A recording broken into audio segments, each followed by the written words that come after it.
नमस्कार, आदाब, सलाम साथियों, क्या हाल-चाल है? उम्मीद है कि आप सभी स्वस्थ, मस्त और ज़बरदस्त होंगे। उम्मीद के साथ-साथ हमारी दुआ और प्रार्थना भी है कि आप हमेशा स्वस्थ रहिए, खुश रहिए। साथियों, आज 16 अप्रैल 2026 की तारीख है। आज का करंट अफेयर और उसका स्टैटिक जीके विथ जीएस हम लोग पढ़ा जाएगा बहुत कम समय में। उससे पहले साथियों 16 अप्रैल आज रेलवे दिवस है, रेलवे स्थापना दिवस है, तो हम रेलवे का स्टैटिक जीके कवर करेंगे, हिस्ट्री कवर करेंगे। देखिएगा ध्यानपूर्वक 16 अप्रैल 1853 ईस्वी 16 अप्रैल 1853 ईस्वी को 34 किलोमीटर की दूरी की पहली रेल हमारे भारत में सफलतापूर्वक चल देती है। इससे पूर्व में साथियों मद्रास के क्षेत्र में इससे पूर्व की बात की जाए तो मद्रास के क्षेत्र में घोड़े खच्चर युक्त घोड़े खच्चर युक्त ट्रेन चली थी, यानी इंजन के स्थान पर घोड़े और खच्चर इस ट्रेन को खींचते थे। ऐसा ट्रायल रूप में मद्रास में दक्षिण भारत में हो चुका था। पहली सफल इंजन युक्त ट्रेन चली थी 34 किलोमीटर की दूरी 1853 ईस्वी में 16 अप्रैल आज ही की तारीख में ये चली थी साथियों। बोरीबंदर से थाने तक चली थी। इसमें 3 इंजन थे, ध्यान रखे रहेगा। पहली जो ट्रेन चली थी उसमें 3 इंजन थे। 3 इंजन का नाम अक्सर एग्जाम में रहता है, सिंधु, साहब और सुल्तान। सिंधु, साहब और सुल्तान तीनों क्या था? तो यह 16 अप्रैल 1853 को चली पहली ट्रेन के 3 इंजन थे। किसके समय में चली थी पहली रेल? तो लॉर्ड डलहौजी गवर्नर जनरल के समय में, जिसने पीडब्ल्यूडी का भी निर्माण कराया था, सार्वजनिक परिवहन विभाग का निर्माण कराया था, जिसने तार सेवा शुरू किया था, जिसने डाक सेवा शुरू किया था, जिसने डॉक्ट्रिन स्लैब हड़प की नीति लागू किया था, वही है लॉर्ड डलहौजी। रेल उसने चलाया था। रेलवे बोर्ड का गठन किस सन में हुआ? 1905 में रेलवे बोर्ड का गठन होता है। रेलवे का राष्ट्रीयकरण कब किया गया? 1950 में रेलवे का राष्ट्रीयकरण किया गया। भारत का हमारे रेल नेटवर्क दुनिया में कौवें स्थान पर है? चौथे स्थान पर है। अमेरिका अमेरिका अमेरिका रूस और चाइना के बाद साथियों चौथा विश्व का सबसे बड़ा रेल नेटवर्क हमारे भारत का है। भारत की सबसे लंबी दूरी की ट्रेन वर्तमान में विवेक एक्सप्रेस है। 8286 किलोमीटर 4286 किलोमीटर विवेक एक्सप्रेस डिब्रूगढ़ से कन्याकुमारी तक चलती है। और अगर बात किया जाए प्रथम रेल मंत्री कौन थे हमारे देश के, तो जॉन मथाई साहब। पहली महिला रेल मंत्री कौन थी? तो ममता बनर्जी। वर्तमान में रेल मंत्री कौन है? इसका उत्तर आप कमेंट करेंगे साथियों। कई बार हम लोगों ने पढ़ा, वर्तमान में हमारे देश के रेल मंत्री कौन है? कमेंट करिए। हम लोग अब कल के यानी 15 अप्रैल के करंट अफेयर का रिवीजन कर लेते हैं, उसके बाद पढ़ा जाएगा आज का करंट अफेयर। पहला प्रश्न पूछा गया था, विश्व पार्किंसंस दिवस हाल ही में कब मनाया गया? उत्तर हो जाएगा 11 अप्रैल को। दूसरा प्रश्न, इराक का नया राष्ट्रपति हाल ही में किसे चुना गया? उत्तर निजार अमेदी को। निजार अमेदी इराक के नए राष्ट्रपति चुने गए। तीसरा प्रश्न, हाल ही में दूसरे इंटीग्रेटेड एयर ड्रॉप टेस्ट परीक्षण में किस हेलीकॉप्टर का उपयोग किया गया? तो चिनूक हेलीकॉप्टर का प्रयोग किया गया। अगला प्रश्न, भारतीय सेना ने अपाचे हेलीकॉप्टर का शक्ति प्रदर्शन करने के लिए ब्रह्मास्त्र अभ्यास का आयोजन कहाँ किया? तो राजस्थान में पोखरण रेंज में ब्रह्मास्त्र अभ्यास का आयोजन हुआ है। पांचवा प्रश्न, हाल ही में कर्नल सोनम वांगचुक का निधन हो गया। उन्हें किस नाम से जाना जाता? तो उन्हें लद्दाख का शेर, यह साथियों कर्नल सोनम वांगचुक है, लद्दाख का शेर उनको कहा जाता है। महावीर चक्र विजेता, 1999 कारगिल युद्ध के नायक रहे हैं। अगला प्रश्न, किस देश की लारा कार्डोसो T20 इंटरनेशनल की एक पारी में 9 विकेट लेने वाली दुनिया की पहली महिला खिलाड़ी बन गई? ब्राजील की है, लारा कार्डोसो ब्राजील की है। अगला प्रश्न, डस्टलिग संयुक्त सैन्य अभ्यास 2026 का आयोजन कहाँ किया गया? तो भारत और कजाकिस्तान के मध्य हर साल होता है डस्टलिग सैन्य अभ्यास। कजाकिस्तान में इस वर्ष आयोजन इसका हुआ है। हाल ही में मोंटे कार्लो मास्टर्स 2026 का फाइनल किसने जीता है? तो जैनिक सिनर ने जीता है। जैनिक सिनर ने कार्लोस अल्काराज को हरा करके जीत लिया है। अगला, एशियाई कुश्ती चैंपियनशिप 2026 का आयोजन हाल ही में कहाँ किया गया? उत्तर हो जाएगा बिश्केक। किर्गिस्तान की राजधानी बिश्केक में एशियाई कुश्ती चैंपियनशिप 2026 का आयोजन किया गया। अगला, ऑस्ट्रेलिया में पहली बार किसी महिला को सेना प्रमुख नियुक्त किया गया है। नाम इनका है सुसान कायल। ये था साथियों लास्ट डे 15 अप्रैल के करंट अफेयर का रिवीजन। अब हम पढ़ते हैं 16 यानी आज के करंट अफेयर को, 16 अप्रैल के करंट अफेयर को। पहला महत्वपूर्ण प्रश्न, हाल ही में मनाया गया विशु त्योहार किस राज्य का प्रमुख त्योहार है? विशु साथियों मलयालम का नव वर्ष है, केरल में मनाया जाता है। केरल का नव वर्ष विशु त्योहार, मलयालम का नव वर्ष विशु त्योहार। Malayalam happy new year 2026। अच्छा साथियों ध्यान रखिएगा, केरल का नाम बदल करके केरलम कर दिया गया है। केरल का नाम, भारत में किस राज्य का नाम में परिवर्तन हुआ है? तो वो केरल है, केरल का नाम हो गया केरलम। विशु केरल का एक महत्वपूर्ण त्योहार है जिसे मलयालम नववर्ष के रूप में मनाया जाता है। इस त्योहार को फसल उत्सव के रूप में भी जाना जाता है। और लोग अच्छी फसल के लिए देवता से प्रार्थना इसमें करते हैं। देखिएगा, इसके अलावा साथियों हमारे भारत के भिन्न-भिन्न राज्यों में नव वर्ष किस त्योहार के रूप में या फिर कह सकते हैं उत्सव महोत्सव के रूप में मनाया जाता है, उन सबको हमने कलेक्ट किया है एक ही स्लाइड में। देखिएगा, महाराष्ट्र में चंद्र नव वर्ष का जो उत्सव होता है उसे कहते हैं गुड़ी पड़वा। महाराष्ट्र और गोवा में गुड़ी पड़वा चंद्र नव वर्ष है। कर्नाटक, तेलंगाना और आंध्र प्रदेश में उगादि चंद्र नव वर्ष है। वैसाख के नव वर्ष देखिएगा, वैसाख के जो सौर नव वर्ष होते हैं, पंजाब में बैसाखी होता है सौर नव वर्ष। और विशु अभी आज हम जो पढ़ रहे हैं केरल में नव वर्ष है, मलयालम वर्ष। पुथांडु तमिलनाडु का नव वर्ष है, पुथांडु तमिलनाडु का नव वर्ष उत्सव महोत्सव है। वेस्तु वरस गुजरात का नव वर्ष महोत्सव है। लोसार साथियों लद्दाख, सिक्किम, अरुणाचल प्रदेश का बौद्ध नव वर्ष है, क्षेत्रीय नव वर्ष है। नवरेह जम्मू कश्मीर का कश्मीरी पंडितों का नव वर्ष है। चेटी चंड सिंधी समुदाय का नव वर्ष है, चेटी चंड। बोहाग बिहू साथियों 15 अप्रैल को बोहाग बिहू असम में मनाया गया, यह भी वैशाख अप्रैल सौर नव वर्ष है। पोइला वैशाख ये पश्चिम बंगाल का नव वर्ष है साथियों, पोइला वैशाख। महाबिसुला संक्रांति उड़ीसा का है, उड़ीसा का नव वर्ष है। सरहुल साथियों झारखंड का जनजातीय नव वर्ष मनाया जाता है। हमने करेक्ट किया ये केरल से, तो केरल का स्ट्रेटेजी के पहली चीज की केरल का नाम बदल के हो गया केरलम, केरल राज्य का नाम हो गया है केरलम। ईश्वर का अपना देश किस राज्य को कहते हैं, तो केरल को। ईश्वर का अपना देश केरल को कहते हैं। यहाँ का राजकीय पशु है हाथी, राजकीय पक्षी है ग्रेट हार्नबिल, राजकीय वृक्ष है नारियल का वृक्ष और राजकीय फूल है कनिकुन्ना। इसका गठन कब हुआ था? 1 नवंबर 1956 को राज्य पुनर्गठन अधिनियम के अंतर्गत। राजधानी है तिरुवनंतपुरम और भाषा है मलयालम। 94% साक्षरता दर, सबसे ज्यादा साक्षर राज्य। लेकिन वही पूछा जाए कि उल्लास कार्यक्रम के तहत पहला साक्षर राज्य, तब गोवा उत्तर आप करिएगा।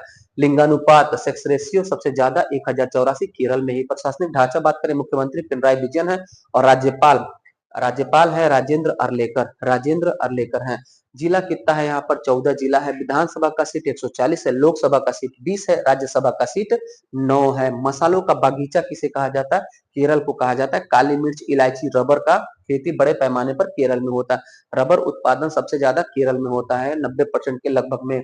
Back waters house boat Ayurveda चिकित्सा के लिए जाना जाता है केरल। यहाँ पर राष्ट्रीय उद्यान है पेरियार राष्ट्रीय उद्यान। साइलेंट वैली शांत घाटी जैव विविधता को बढ़ावा देने के लिए यहीं पर है। साइलेंट वैली हॉट स्पॉट जैव विविधता स्थल केरल में ही है। कोच्चि, यहाँ पर केरल में एक बंदरगाह और शहर भी है। अरब सागर की रानी कहा जाता है कोच्चि को, अरब सागर की रानी। सबरीमाला मंदिर चर्चा में रहता है, भगवान अयप्पा का मंदिर सबरीमाला मंदिर केरल में ही है। मार्शल आर्ट कलारी पट्टू कहाँ से संबंधित है? केरल से ही संबंधित है। केरल का शास्त्रीय नृत्य है कथकली और मोहिनीअट्टम। कथकली मोहिनीअट्टम केरल का है। त्योहार यहाँ का ओणम है, सबसे बड़ा त्योहार ओणम ही है साथियों। फसल उत्सव ये होता है और नव वर्ष है विशु, जिसको हम आज पढ़ रहे हैं। मार्शल आर्ट कलारी पट्टू केरल का ही है। यहाँ का जो तट है उसका नाम है मालाबार तट, पश्चिमी घाट क्षेत्र में आता है। पश्चिमी घाट को सह्याद्री भी कहते हैं, सह्याद्री पश्चिमी घाट का हिस्सा है। मालाबार तट, पेरियार नदी, भरतपुझा नदी, अलपुझा नदी, पंबा नदी यहाँ की नदियां हैं। झील यहाँ का बेम्बनाड सबसे लंबा झील बेम्बनाड है। अष्टमुडी झील भी यहीं पर है। अनाई मुडी दक्षिण भारत की सबसे ऊंची चोटी केरल में ही लोकेटेड है। दूसरा प्रश्न है, किस राज्य की पुलिस द्वारा एनडीपीएस केस के लिए भारत का पहला AI system NARIT AI launch किया गया? नैरिट एआई गुजरात ने लॉन्च किया है। नैरिट एआई को गुजरात पुलिस ने लॉन्च किया है। नैरिट एआई एक एआई एप्लीकेशन है साथियों, जिसके तहत एनडीपीएस जो केस होता है, मादक पदार्थों के तस्करी वाला केस एनडीपीएस केस होता है। इसी केस के तहत इसका यूज करेगी गुजरात पुलिस। देखिएगा उत्तर हो जाएगा गुजरात। एनडीपीएस केस के लिए भारत का पहला AI system NARIT AI launch किया है। इसने गुजरात पुलिस ने। NARIT AI narcotics analysis and RAG based investigation tool, इसका फुल फॉर्म है। नैरिट का फुल फॉर्म फिर से पढ़ते हैं, narcotics analysis and RAG based investigation tool है, गुजरात पुलिस ने लॉन्च किया है। नैरिट एआई एक स्मार्ट कंप्यूटर टूल है जिसे गुजरात पुलिस ने बनाया है। यह खास तौर पर ड्रग्स से जुड़े मामलों की जांच के लिए पुलिस की मदद करेगा। अच्छा देखिएगा, इसका फुल फॉर्म तो देख लिए हम। ये एनडीपीएस क्या होता है? एनडीपीएस एनडीपीएस क्या होता है? एनडीपीएस कानून कब बना था? एनडीपीएस का फुल फॉर्म क्या होता है? एनडीपीएस से और क्या प्रश्न रह सकता है? इतना सब हम लोग कवर करते हैं। देखिएगा, एनडीपीएस एक्ट 1985 में बनता है। 1985 में एनडीपीएस एक्ट बनता है। इसका फुल फॉर्म होता है नारकोटिक्स ड्रग एंड साइकोट्रोपिक्स सब्सटेंट एक्ट। कब बना? 1985 में। हिंदी में से बोला जाता है स्वापक औषधि और मनः प्रभावी पदार्थ अधिनियम 1985 भारत में नशीले पदार्थ पर सख्त कानून है। यह NDPS narcotic drug and psychotropic substance सख्त प्रावधान क्या किया गया है तो गैर जमानती अपराध है। सजा सजा जो है नशीले पदार्थ की मात्रा पर आधारित है। कितना मात्रा है कम पर कम सजा और ज्यादा होगा तो ज्यादा। व्यावसायिक अगर होगा तो बहुत लंबा सजा भी हो सकता है। इसमें धारा जो है इस एक्ट में वो धारा 42 है जो बिना वारंट तलाशी और गिरफ्तारी की शक्ति प्रदान करता है। मुख्य उद्देश्य इसका क्या है कानून का? नशीली दवाओं के व्यापार पर रोक लगाना, ड्रग्स के उत्पादन और सेवन को रोकना, नशीले पदार्थों की तस्करी को नियंत्रित करना। देश में कब लागू होता है? 14 नवंबर चिल्ड्रन डे के दिन 14 नवंबर 1985 को लागू होता है। और यह किस संस्थान से संबंधित है? तो एनसीबी से, नारकोटिक्स कंट्रोल ब्यूरो से संबंधित है। भारत में ड्रग्स मुक्त समाज का लक्ष्य के लिए इसको बनाया गया था। तो एनडीपीएस के लिए नेरिट एआई किसने लॉन्च किया है? गुजरात पुलिस ने लॉन्च किया है। तो गुजरात का स्ट्रेटेजी के हम लोग कवर करेंगे। गुजरात की राजधानी है गांधीनगर। गुजरात के स्थापना 1 मई 1960 को। गुजरात का सबसे प्रमुख शहर, बड़ा शहर अहमदाबाद है। सूरत को हीरा नगरी कहा जाता है। गुजरात का दूसरा प्रमुख शहर है सूरत। अगर हम बात करें गुजरात का समुद्र तट साथियों, तो गुजरात का ये समुद्र तट है ये आरंभ में 1214 किलोमीटर लंबा था और अभी वर्तमान में इसकी लंबाई बढ़कर के 1600 किलोमीटर हो गई है। सटीक आंकड़ा जब आया है तो 1600 किलोमीटर। अगर पुराना क्वेश्चन पूछेगा तो आप 1214 करिएगा, ऑप्शन के अनुसार आप ट्रिक करिएगा। वर्तमान में रियल आंकड़ों के अनुसार 1600 किलोमीटर लंबा समुद्र तट हो गया। भारतीय राज्यों में सबसे लंबा समुद्र तट गुजरात का है। लेकिन केंद्र शासित राज्यों को सम्मिलित किया जाए तो अंडमान निकोबार द्वीप समूह हो जाएगा, जिसका पूर्व में 1962 किलोमीटर था। अब इसकी भी लंबाई बढ़ गई है। 1962 अंडमान।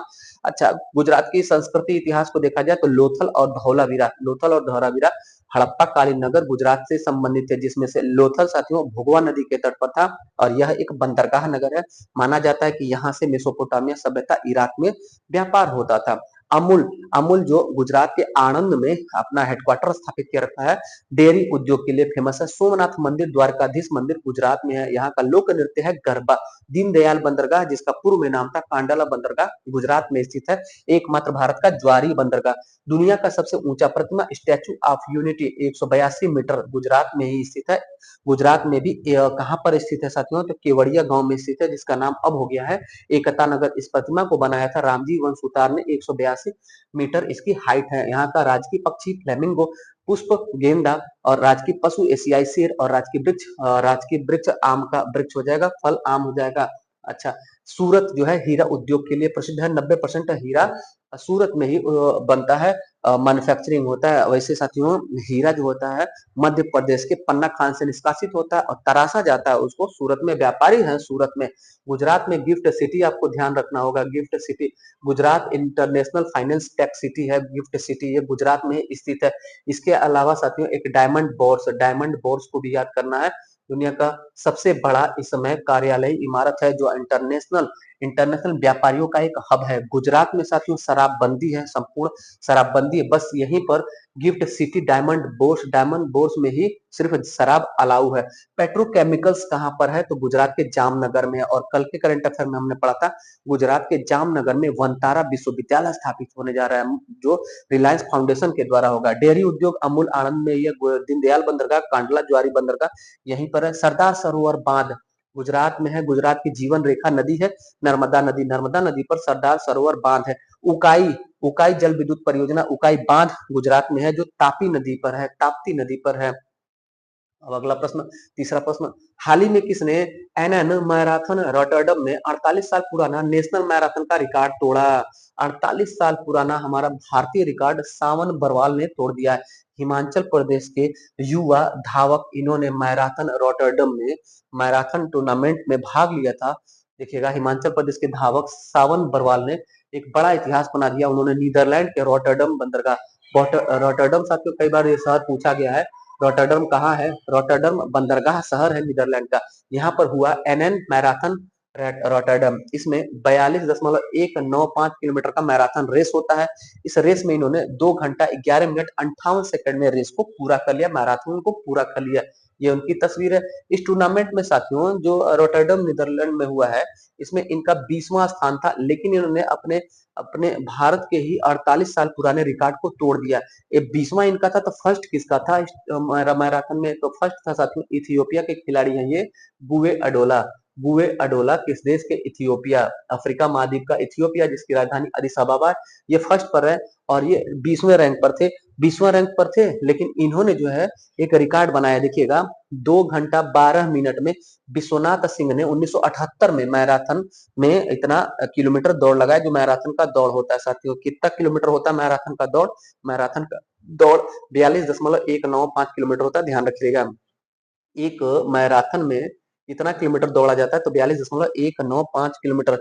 ये 42.195 किलोमीटर 1978 में विश्वनाथ सिंह ने 2 घंटा 12 मिनट में दौड़ा था। इन्हीं का रिकॉर्ड तोड़ दिया है सावन बरवाल हिमाचल प्रदेश के। इन्होंने 2 घंटा 11 मिनट 58 सेकंड में यह रिकॉर्ड तोड़ा है। और इसके बाद यह जो है एक नया कीर्तिमान बना लेते हैं।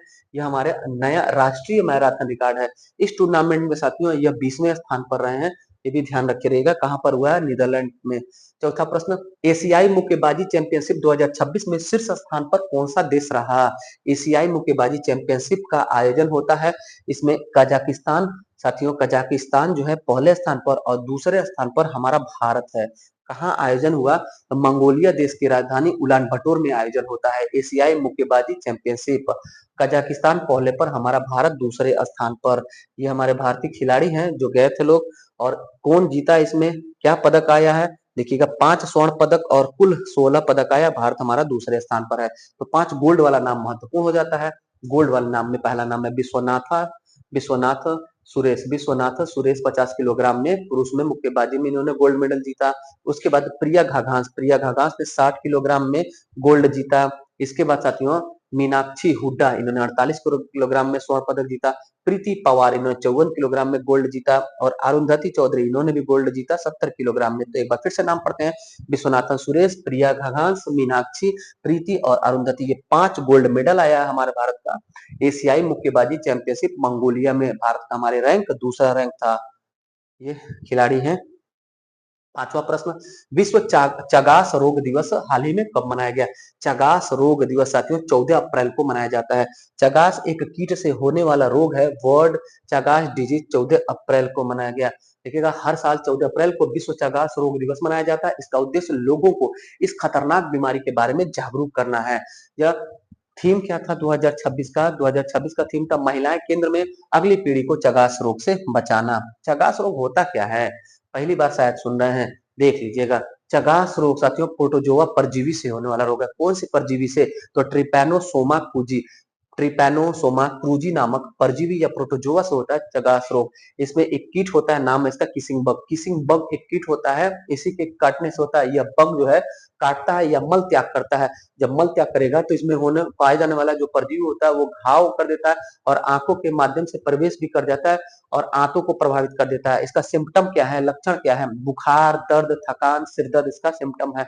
और इसकी पहचान क्या है, चिन्ह क्या है? तो इसमें सूजी पलक, आंख का पलक जो है सूज जाता है। इसमें उपचार के लिए मेडिसिन क्या है? बेंजनिडाजोल और निफर्टिमोक्स। निफर्टिमोक्स और बेननिडाजोल, ये 2 उपचार मेडिसिन है चगास रोग का साथियों। देखिएगा दीर्घकालिक प्रभाव क्या होता है? ये तो थोड़ा सा थोड़ी देर के लिए है कि सूजी पलक हो जाती है, लेकिन अगर लंबे समय तक ये बीमारी होता है तो फिर हृदय रोग का खतरा बढ़ जाता है और पाचन संबंधी समस्याएं बढ़ जाती है। इसमें क्रोनिक स्टेज भी आ जाता है साथियों। तो क्या करना चाहिए रोकथाम के लिए, नियंत्रण के लिए? कीटनाशकों का उपयोग घर में करें, साफ सफाई रखना चाहिए, घरों का मरम्मत करना चाहिए और संक्रमित भोजन और संक्रमित जो पेय पदार्थ होता है उससे बचना चाहिए। 14 अप्रैल को जागरूकता दिवस होता है। इसके अलावा साथियों 14 अप्रैल को बाबा साहब भीमराव अम्बेडकर की जयंती, तो 14 अप्रैल के दिन ही हम लोगों ने इनसे रिलेटेड क्वेश्चन को कर लिया था। आगे हम बढ़ जाते हैं। इसके अलावा साथियों अप्रैल महीने में जो भी दिवस था वो सब हम लोग जब जब करंट में आएगा दिवस तो हम चर्चा करेंगे ताकि याद हो जाए बार बार देख करके। 1 अप्रैल उत्कल दिवस, उड़ीसा दिवस 1936 को बिहार से अलग होकर के 1 अप्रैल को उड़ीसा का स्थापना होता है। 2 अप्रैल हनुमान जयंती, 7 अप्रैल विश्व स्वास्थ्य दिवस, 4 अप्रैल अंतर्राष्ट्रीय खाद्यान्न जागरूकता दिवस, 5 अप्रैल राष्ट्रीय समुद्री दिवस और 11 अप्रैल को राष्ट्रीय सुरक्षित मातृत्व दिवस मनाया जाता है। 11 ही अप्रैल को विश्व पार्किंसंस दिवस भी मनाया जाता है। 15 अप्रैल को हिमाचल प्रदेश स्थापना दिवस मनाया जाता है। 19 अप्रैल को विश्व यकृत दिवस, लीवर दिवस मनाया जाता है। 21 अप्रैल को राष्ट्रीय सिविल सेवा दिवस मनाया जाता है। 23 अप्रैल को विश्व पुस्तक कॉपीराइट दिवस मनाया जाता है। 22 अप्रैल को पृथ्वी दिवस मनाया जाता है। 17 अप्रैल को हीमोफीलिया दिवस मनाया जाता है। 14 अप्रैल को अम्बेडकर जयंती मनाया जाता है। 25 अप्रैल को विश्व मलेरिया दिवस मनाया जाता है। 26 अप्रैल को विश्व बौद्धिक संपदा दिवस मनाया जाता है। स्क्रीनशॉट चाहते हैं तो ले लीजिएगा, स्क्रीनशॉट लेकिन याद कर लीजिएगा सभी अप्रैल के दिवस को। अगला छठा प्रश्न है, हंगरी देश के नए प्रधानमंत्री हाल ही में कौन बने हैं? यूरोप महाद्वीप का देश, यूरोप महाद्वीप का देश है हंगरी। हंगर जातियों का देश है हंगरी। यहाँ पर विक्टर ऑर्बन को हरा करके पीटर मैग्यार प्राइम मिनिस्टर बन गए, चुन लिए गए हंगरी के नए prime minister Peter Magyar. Photo देख लीजिएगा। हंगरी में हुए चुनाव में पीटर मैग्यार ने जीत हासिल की।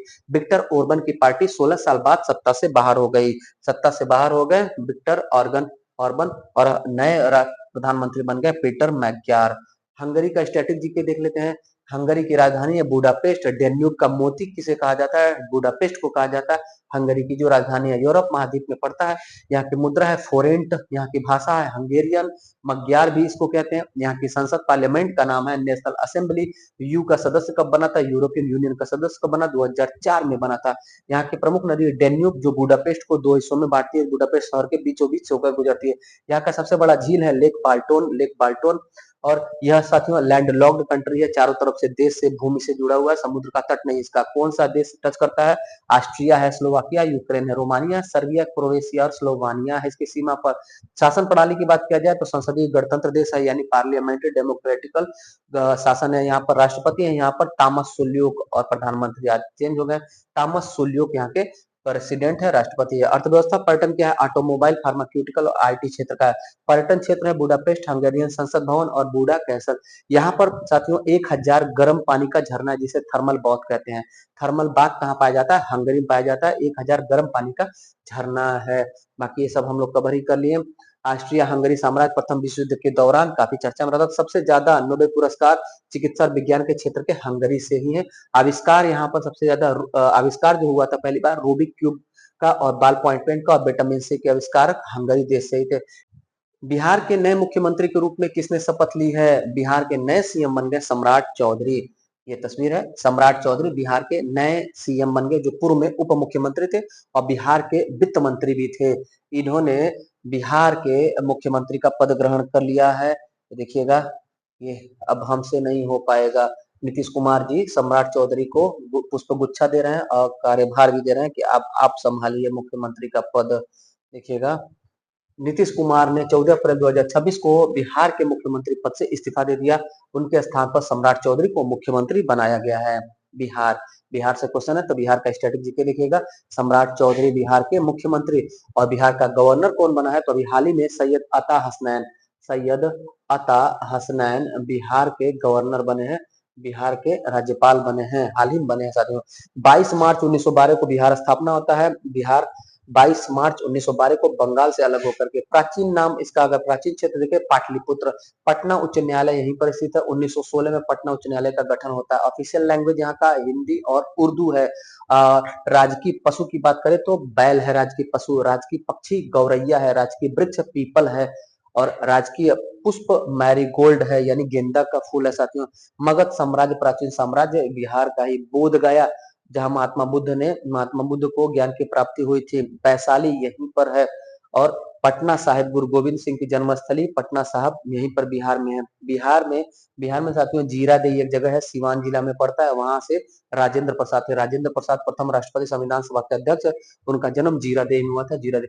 बिहार की भौगोलिक स्थिति अगर देखें, बिहार में 38 जिला है और साथियों बिहार में 9 मंडल है। यहाँ के प्रमुख नदी, चाहे भारत की प्रमुख नदी, यूपी की प्रमुख नदी गंगा नदी है। किसकी सीमा पर है? उत्तर प्रदेश और देश अगर देखेंगे तो नेपाल, पश्चिम बंगाल और साउथ में अगर देखेंगे तो झारखंड से सीमा साझा करता है। यहाँ पर 61% लिटरेसी रेशियो है और 918 सेक्स रेशियो है। और साथियों जनसंख्या घनत्व तो सबसे ज्यादा बिहार में, जनगणना तो सबसे ज्यादा किस राज्य में? बिहार में है। 10,41,00,000 यहाँ की जनसंख्या है। प्रशासनिक ढांचा की बात करें तो विधानसभा का सीट 243, लोकसभा का सीट 40 है, राज्यसभा का सीट 16 है और विधान परिषद का सीट 75 है। पर्यटन में देखें तो महाबोधि टेम्पल, नालंदा यूनिवर्सिटी, छठ पूजा यहाँ का प्रसिद्ध पर्व है। बिहार का प्रसिद्ध पर्व छठ पूजा है। मधुबनी फेस्टिवल यहाँ का है। मधुबनी पेंटिंग प्रमुख है। काकोलट वाटरफॉल यहाँ पर है। वाल्मीकि टाइगर रिजर्व बिहार में स्थित है। 8वां प्रश्न, वित्त वर्ष 2025-26 में भारत वैश्विक स्तर पर पेटेंट दाखिल करने में किस स्थान पर है? तो उत्तर हो जाएगा छठा स्थान पर। पेटेंट मामले में पूरी दुनिया में छठे स्थान पर हमारा भारत पहुंच गया। खूब पेटेंट दाखिल हो रहा है हमारे भारत में।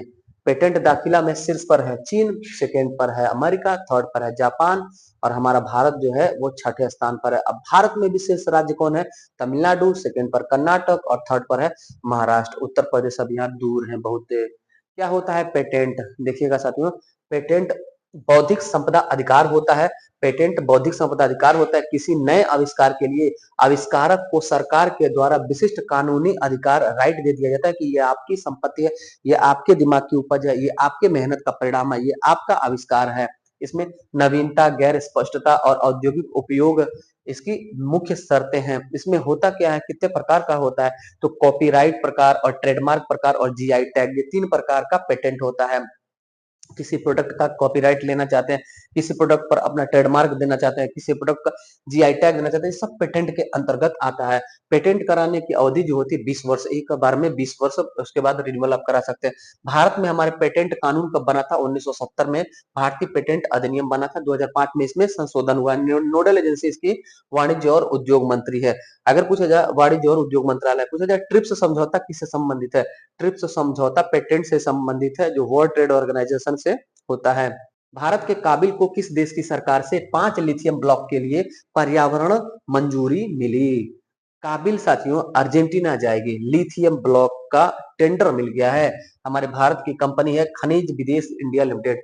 खनिज विदेश इंडिया लिमिटेड कंपनी है जो विदेशों में जाकर के खनिज संसाधन को खोजने का काम करती है। अर्जेंटीना जाएगी, क्या खोजने जाएगी? लिथियम खोजने। कितना ब्लॉक का आवंटन हुआ है? 5 ब्लॉक का आवंटन हुआ है।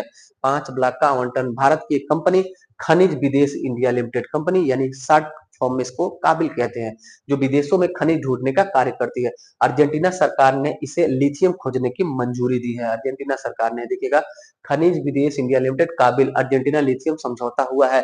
200 करोड़ रुपए का इन्वेस्टमेंट हुआ है। भारत की किसी सरकारी कंपनी द्वारा विदेश में पहली लिथियम खनन परियोजना है। पहली लिथियम खनन परियोजना अर्जेंटीना में। अर्जेंटीना में भी कहां पर? तो कैटामार्का प्रांत है अर्जेंटीना में, वहां पर होगा। कुल कितना एरिया मिला है? तो 15,703 हेक्टेयर एरिया मिला है। 5 लिथियम ब्राइन इसमें ब्लॉक हैं। कितने ब्लॉक हैं? 5 ब्लॉक रहेंगे। क्या होगा लिथियम? लिथियम साथियों हमारे पूरी दुनिया में, भारत समेत, वर्तमान में पेट्रोल, डीजल और एलपीजी गैसों का दिक्कत हो रहा है और भविष्य की जो संभावनाएं है वो इलेक्ट्रिकल व्हीकल की है। तो भारत के ईवी मिशन और ऊर्जा सुरक्षा के लिए लिथियम आवश्यक है, क्योंकि बैटरी में जो है, बैटरी में जो मुख्य तत्व है वो लिथियम ही है। लिथियम का परमाणु क्रमांक होता है साथियों हाइड्रोजन, हीलियम, लिथियम, यानी कि 3 और संकेतक है Li। पांचों ब्लॉक कौन कौन सा एक बार देख लेते हैं। कोर्टेडेरा 1, कोर्टेडेरा 7, कोर्टेडेरा 8, कोर्टेडेरा 5 और कैटोओ, ये 5 ब्लॉक आवंटन किया गया हमारे भारत को। कहां से? अर्जेंटीना से। तो अर्जेंटीना का स्ट्रेटेजिक है। अर्जेंटीना का देश जो है साथियों दक्षिण अमेरिका महाद्वीप में पड़ता है। दक्षिण अमेरिका महाद्वीप में ब्यूनस आयर्स इसकी राजधानी है। एंडीज, दुनिया का सबसे लंबा पर्वतमाला एंडीज यहीं पर स्थित है। दुनिया का सबसे ऊंचा पर्वतमाला पूछा जाएगा तो हिमालय हो जाएगा। दुनिया का सबसे लंबा पर्वतमाला एंडीज पर्वतमाला हो जाएगा। और एंडीज पर्वतमाला के पास में समीप में साथियों पंपास घास का मैदान है। पंपास घास का मैदान किस प्रकार का मैदान है? तो यह साथियों शीतोष्ण कटिबंध घास का मैदान अर्जेंटीना में पाया जाता है।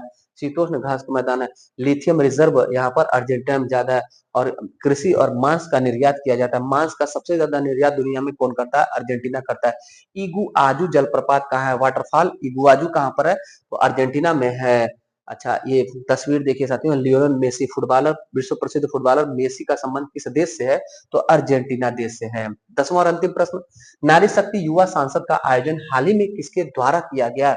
नारी शक्ति युवा सांसद का आयोजन युवा मामला और खेल मंत्रालय के द्वारा किया गया। उत्तर बी, युवा मामला और खेल मंत्रालय द्वारा नारी शक्ति युवा सांसद कार्यक्रम का आयोजन किया गया पूरे देश भर में। युवा मामले और खेल मंत्रालय ने मेरा युवा भारत प्लेटफॉर्म के जरिए 12 अप्रैल 2026 को पूरे देश में नारी शक्ति युवा सांसद कार्यक्रम आयोजित किया। इसका उद्देश्य युवा महिलाओं को बोलने और अपनी राय रखने का मौका देना और उन्हें देश की नीति बनाने की प्रक्रिया से जोड़ना था। इसके अलावा जो व्यापारिक प्रदर्शनियां हुई हैं हमारे भारत में, देखिएगा, Uttar Pradesh international trade show 25 से 29 सितंबर ग्रेटर नोएडा, भारत टेलीकॉम अक्टूबर 2025 में नई दिल्ली में, भारत इलेक्ट्रिसिटी समिट मार्च 2026 नई दिल्ली में हुआ है और अर्बन मोबिलिटी 18वें क्रम का गुरुग्राम में हुआ नवंबर 2025 में। इंडिया सॉफ्ट 2026-25 मार्च 2026 तक नई दिल्ली में हुआ है। 23 से 25 मार्च। इंडिया रबर एक्सपो कहाँ हुआ? नई दिल्ली में, अप्रैल 2026। और 50वां इंडिया कारपेट एक्सपो कहाँ हुआ है? तो कारपेट एक्सपो साथियों ये नई दिल्ली में हुआ है। कारपेट एक्सपो नई दिल्ली में हुआ है।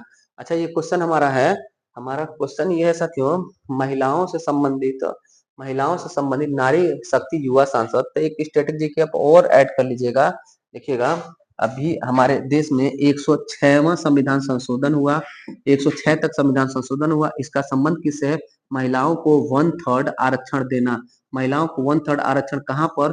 तो लोकसभा चुनाव में और विधानसभा चुनाव, लोकसभा और विधानसभा चुनाव इन दोनों में 1/3 महिला आरक्षण अब से होगा। 2029 के लोकसभा चुनाव से और 2027 विधानसभा चुनाव उत्तर प्रदेश में जब होगा तो उसमें भी 1/3 सीट महिलाओं के लिए आरक्षित होगा। इसके लिए 106वां संविधान संशोधन हुआ है, जिसे कहा जाता है नारी शक्ति वंदन अधिनियम। नारी शक्ति वंदन अधिनियम। नारी शक्ति वंदन अधिनियम क्या है? 1/3 महिलाओं को आरक्षण विधानसभा और लोकसभा में। पंचायत चुनाव में महिलाओं को आरक्षण पहले से था। विधानसभा और लोकसभा में 25 से 30 वर्षों से पेंडिंग में था। महिला विधेयक पारित हुआ नारी शक्ति वंदन अधिनियम नाम से। तो ये तो साथियों आज का 10 महत्वपूर्ण करंट अफेयर। कैसा लगा क्लास? फीडबैक जरूर दीजिएगा। कोई भी डाउट होगा तो कमेंट करिएगा। वीडियो पसंद आए तो वीडियो को लाइक करिएगा। जो भी साथी पहली बार चैनल पर जुड़े, चैनल अभी तक सब्सक्राइब नहीं किए, सब्सक्राइब कर लीजिए। डेली सुबह 6:30 बजे हम लोग करंट अफेयर पढ़ते हैं साथियों। चलिए मिलते हैं अगली क्लास में, तब तक के लिए धन्यवाद। जय हिंद।